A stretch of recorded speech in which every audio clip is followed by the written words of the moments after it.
सबसे पहले अपने गुरुदेव के चरणों में प्रणाम करती हूँ, माता गौरा के चरणों में प्रणाम करती हूँ और गणेश कार्तिक दोनों भैया के चरणों में प्रणाम करती हूँ और सभी देवी देवताओं के चरणों में प्रणाम करती हूँ। मेरा प्रणाम स्वीकार हो। और जितना भी गुरु भाई और गुरु बहन है उन लोगों को भी चरणों में प्रणाम करती हूँ। मेरा प्रणाम स्वीकार हो और सबके लिए दया मांगती हूँ कि हे शिव, सब पर दया करिए प्रभु, सब पर दया करिए। तो दोस्तों, आज हम एक फिर नया शिव चर्चा लेके आए हैं आप लोगों के लिए। शुरू से अंत तक जरूर सुनिएगा। अच्छा लगेगा तो लाइक कर दीजिएगा, शेयर कर दीजिएगा और कमेंट में हर हर महादेव जरूर लिखिएगा, क्योंकि भगवान के नाम लिखने से, बोलने से सब ठीक रहता है। दोस्तों, भगवान का नाम लिखने के लिए नहीं भूलिए और आधा अधूरा भी चर्चा नहीं सुनिएगा दोस्तों, क्योंकि भगवान का अपमान होता है। तो हम कथा शुरू करने जा रहे हैं। एक शिव शिष्या थी। शिव को परम पूजनीय थी, बहुत पूजती थी, बहुत बड़ा भक्त थी वो। और शिव से बहुत भरोसा था, हर देवी देवता से भरोसा था।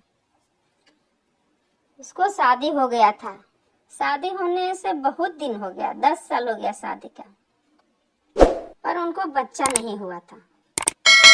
बच्चा नहीं होने के कारण उसका पति से भी सुनना पड़ता था, सास से भी सुनना पड़ता था। उनको जितना भी अगल बगल में था सबको उसको बहुत बुरी नजर से देखता था। सब अगर घर से बाहर निकलती तो कहते अरे इसका मुंह देख के जाते हैं, जतना नहीं बनता है। बहुत तरह से उसका उल्हाना सुनने को मिलता था, तो उसको बहुत बुरा लगता था कि हम सबसे सुनने को मिल रहा है, भगवान हम क्या करें, दुनिया में नहीं रहते तो ठीक था, क्योंकि ऐसे भी हमको अगर बच्चा नहीं होगा मेरे पति दूसरा शादी कर लेंगे। 10 साल हो गया तक हुआ नहीं है तो दूसरा शादी इतना बोलते हैं, भाग करते हैं, भाग जाओ, निकल जाओ। सास भी बोलती है, तो अब क्या करें, समझ में नहीं आता है। तो ये सोच के वो रोते रोते घर से बाहर निकल गई कि कहीं जाके हम अपना प्राण दे देंगे, अब दुनिया में नहीं रहेंगे। वो घर से बाहर निकल गई और कुछ दूर गुस्सा से चल गई, कुछ दूर वहां तक उधर से 4-5 औरत आ रही थी, प्रसादी लेके, थाली में प्रसादी लेके आ रही थी। उधर से वो बैठ के रो रही थी। तब जो 4-5 औरत थी वो सब पूछ रही है कि काहे रो रहे हैं बहन, आपको क्या हो गया है, बोलिए बताइए, काहे रो रहे हैं इतना बैठ के अकेले यहाँ पर इस सुनसान जगह में काहे आए हैं, बोलिए बताइए क्या हुआ है। तभी बेचारी बोलती है कि दीदी आप लोग को हम क्या बताएं, दीदी हमको बहुत दिन हो गया है शादी होने से, पर बच्चा नहीं हुआ है। बच्चा नहीं होने के कारण हमको बहुत सुनने को मिलता है। घर बाहर में पति भी हमको भाग भाग निकल कहते हैं, सास भी बोलती है, सब बोलता है हमको। घर बाहर में बाहर निकलते हैं तो सब बोलता है कि मुंह इसका मुंह देखने से दिन ठीक नहीं जाता। बहुत तरह का सुनने को मिलता है दीदी, तो क्या करें, समझ में नहीं आता है।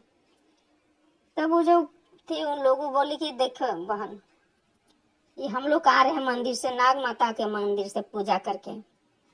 वो नाग माता के मंदिर जाइए, अब वहां से मन्नत करिए, वहां का मन्नत आपको कभी खाली नहीं जाएगा। एकदम बढ़िया से सोच के मन्नत मांगिएगा, जो मांगिएगा आपको वहां वो पूरा होगा। बहन सब जाइए, मन्नत मांगिए। वो चल गई नाग माता के मंदिर और नाग माता के मंदिर में जाके मन्नत मांगी, माथा टेक के कि हे नाग माता, हमको एक पुत्री भी हो जाएगा ना नाग माता, हम आपको दे देंगे। हमको बांझ से हमको छुटकारा करवा दीजिए नाग माता। सब हमको बांझ कहता है, सब हमको गाली देता है, हमको एक बेटी भी दे दीजिएगा नाग माता, हम आपको लाके देंगे। यही बोल के वहां से माथा टेक के प्रणाम करके मन सच्चाई से और वापस घर आई।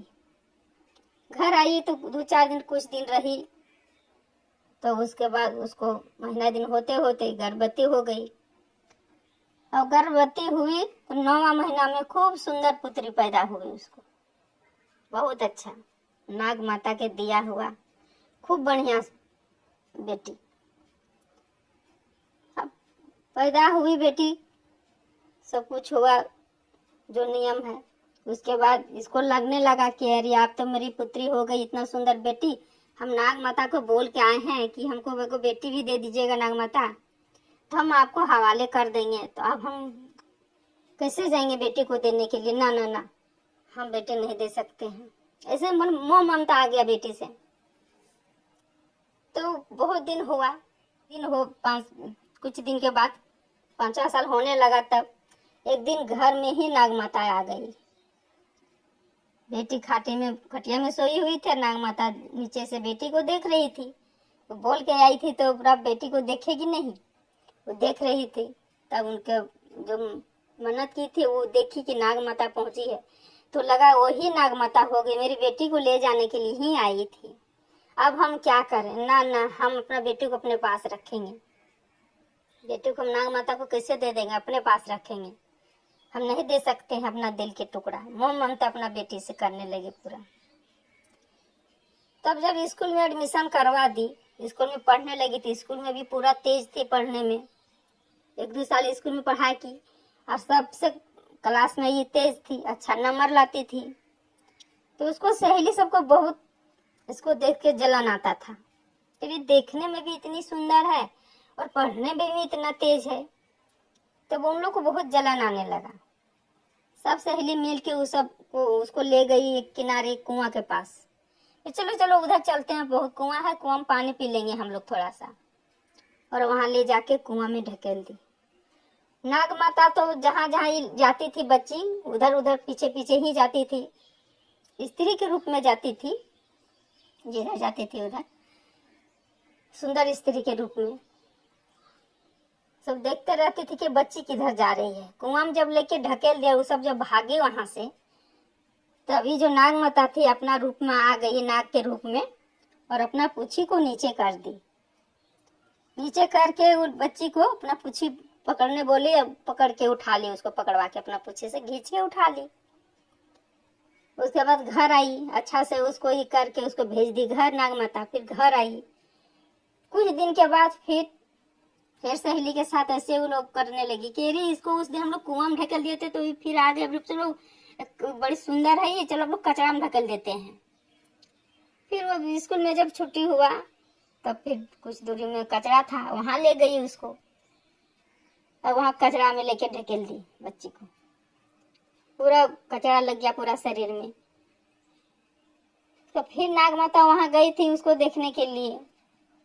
तो फिर जब देखी कचरा में ढकेल दिया, फिर नाग माता अपना स्त्री के रूप में आ गई और वो बच्ची को वहां से उठा के और अच्छा से नहला उहला के बढ़िया कपड़ा पहना के नया, और फिर वहां से अपना उसको घर भेजी। तब उसके माँ पूछती है बच्ची से कि बेटा तुम स्कूल पढ़ाई करने जाती है तो क्या हुआ था? उस दिन भी आई थी, तू अलग पहन के आई थी कपड़ा नया, फिर आज आई है नया कपड़ा पहन के, कहाँ से मिलता, कौन देता है तुमको नया कपड़ा? तब सारा बात बताई बच्ची कि माँ, जब एक दिन हम स्कूल से आ रहे थे ना, तो मेरी सहेली सब थी, वो हमको ले गई कुछ दूर, वहां एक कुआं था, कुआं में हमको ढकेल दी। तो एक नाग माता हमको पूछी दे दी नीचे कर और पकड़ने बोली, और वही पूछी पकड़ के और हम उठे हैं, वही नाग माता हमको उठाई है और वही हमको अच्छा साफ करके फिर नया कपड़ा पहना के भेजी थी। और दूसरे बार भी वही सहेली सब मेरा साथ धोखा किया है। एक कचरा में हमको सब फेंक दी थी, सब मिलके ढकेल के गिरा दी थी कचरा में। तो फिर एक सुंदर स्त्री थी, वही हमको नहला धोला के फिर नया कपड़ा पहना होना के भेजी है माँ। तो फिर उसका माँ को लगा कि मेरी बेटी को नहीं छोड़ेगी, मेरी बेटी को ही पीछे पीछे रहती है नाग माता, हाँ बोले हैं। और मेरी बेटी के साथ इतना जो घटना हो रहा है, नाग माता कितना दया से मेरी बेटी को कितना अच्छा से जिंदगी दे रही है। कुआं में गिर गई थी तो मेरी बेटी को बचा ली, नया जिंदगी दे दी है। नहीं, हम जो बोले थे नाग माता को हम जा रहे हैं पूरा करने के लिए, मन में सोच के अपना बेटी को लेके और चली गई जहाँ मंदिर में जहाँ मन्नत मांगी थी। और वहां जाके बोली नाग माता से कि हे नाग माता, हम जो बोले थे बहुत बड़ा भूल किए कि आपको इतना दिन लाए नहीं आपको पास हम बेटी को, क्योंकि बेटी से हमको प्यार हो गया था, बेटी को से मोह ममता हो गया था। नाग माता आप मांगे हम आपसे, आप हमको दिए, मेरा बांझन का नाम तो हटा दिए नाग माता, इसलिए हम बहुत आपसे हम प्रार्थना करते हैं